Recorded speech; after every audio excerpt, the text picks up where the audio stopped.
प्रीती सासरला गेल्यानंतर संजू स्वतःला सावरू शकला नाही. उठता बसता फक्त प्रीतीचे विचार त्याच्या डोक्यात घोळत राहायचे. आणि शेवटी संयमाची मर्यादा ओलांडल्यावर तो एक दिवस थेट प्रीतीच्या सासरी पोहोचला. संजूला तिथे पाहून प्रीती चकित झाली, पण इतक्या दिवसांनी त्याला पाहिल्यावर तिच्या मनालाही समाधान मिळालं होतं. थोडं बोलणं झाल्यावर त्याने तिला फोनवर बोलण्याचं वचन दिलं आणि तो परत आला. पण या भेटीनंतर त्या दोघांच्या चोरून गप्पा सुरू झाल्या. प्रीती जेव्हा जेव्हा माहेरी यायची तेव्हा संजूसोबत अधिकाधिक वेळ घालवायची. पण एक दिवस नियतीने घात केलाच. आकाशने आपल्या पत्नीला म्हणजे प्रीतीला संजूसोबत बोलताना रंगे हात पकडलं.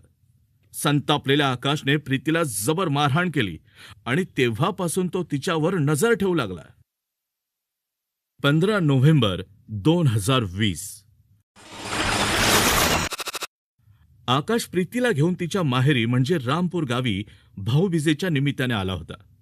त्याच्या मनात संशयाचं आणि अपमानाचं वादळ थैमान घालत होतं. प्रीतीच्या घरी आल्यावर आकाशने तिचा भाऊ गुड्डू याला एकांतात बोलावलं.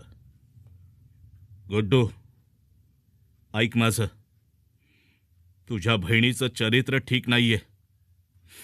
तिचे त्या संजूसोबत अजूनही अवैध संबंध आहेत. कळतंय तुला मी काय बोलतोय ते?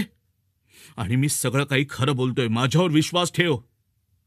आकाशच्या आवाजात संताप आणि निराशा होती. हे बघ गुड्डू, मी काय आता तिला माझ्यासोबत ठेवू शकत नाही. मी तिला घटस्फोट देणार आहे. गुड्डू आकाशचं बोलणं शांतपणे ऐकत होता. त्यालाही आपल्या बहिणीच्या या वागण्यामुळे गावात झालेली बदनामी आठवली. त्याचा चेहराही रागाने लाल झाला होता. घटस्फोट? छे, अहो भाऊजी, त्याची काही गरज पडणार नाही ना. नाही पडणार त्याची काही गरज. गुड्डूने थंड आवाजात म्हटलं. त्याने आकाशच्या खांद्यावर हात ठेवला आणि त्याच्या डोळ्यात पाहिलं. आपण संजूलाच कायमचा ठिकाणी लावू. ना राहील बास, ना वाजेल बासरी. आकाश आधीच आपल्या पत्नीच्या चारित्र्यहीनतेमुळे आवेगाने भरला होता. क्षणभर त्याला धक्का बसला, पण अपमानाचा वणवा इतका मोठा होता की त्याने गुड्डूच्या बोलण्याला होकार दिला. 2 कुटुंबांची इज्जत वाचवण्यासाठी त्यांनी एका गुन्ह्याचा कट रचला. 16 नोव्हेंबर 2020. रात्रीच्या जेवणानंतर संजू घरातून बाहेर पडला. त्याला घराबाहेर पडताना बघून गुड्डू लगेच त्याच्याजवळ गेला. संजू भाऊ, चल, एक महत्वाचं काम आहे. गुड्डूने नेहमीच्या मित्राच्या स्वरात म्हटलं, पण त्याच्या डोळ्यात एक विषारी चमक होती. बोलता बोलता गुड्डूने त्याला गावच्या बाहेर असलेल्या सेठपालच्या शेतात नेलं. तिथे आकाश आधीच लपून बसलेला होता. संजूला तिथे आकाशला बघून आश्चर्य वाटलं, पण त्याला संशयाची संधी मिळाली नाही. गुड्डू आणि आकाश दोघांनी मिळून संजूला पकडलं. क्षणाचाही विलंब न करता त्या दोघांनी आपल्या हातांनी संजूचा गळा दाबला आणि त्याचा श्वास कायमचा थांबवला. गुड्डूने लगेच संजूच्या पॅन्टच्या खिशातून त्याचा मोबाईल फोन आणि काही पैसे काढले. त्यानंतर त्यांनी संजूचा मृतदेह तिथेच पडलेल्या पेंढ्याच्या ढिगाऱ्याखाली दाबून टाकला आणि शांतपणे ते तिथून पसार झाले.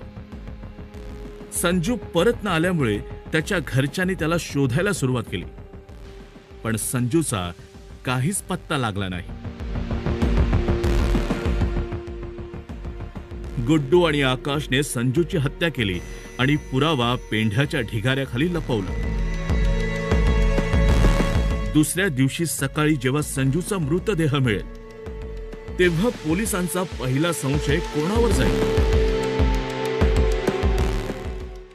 आणि या हत्येमध्ये संजूचा मोबाईल आणि 80,000 रुपयांचा उल्लेख का करण्यात आला, जो त्याच्या भावाने पोलिसांना दिलेल्या तक्रारीत केला?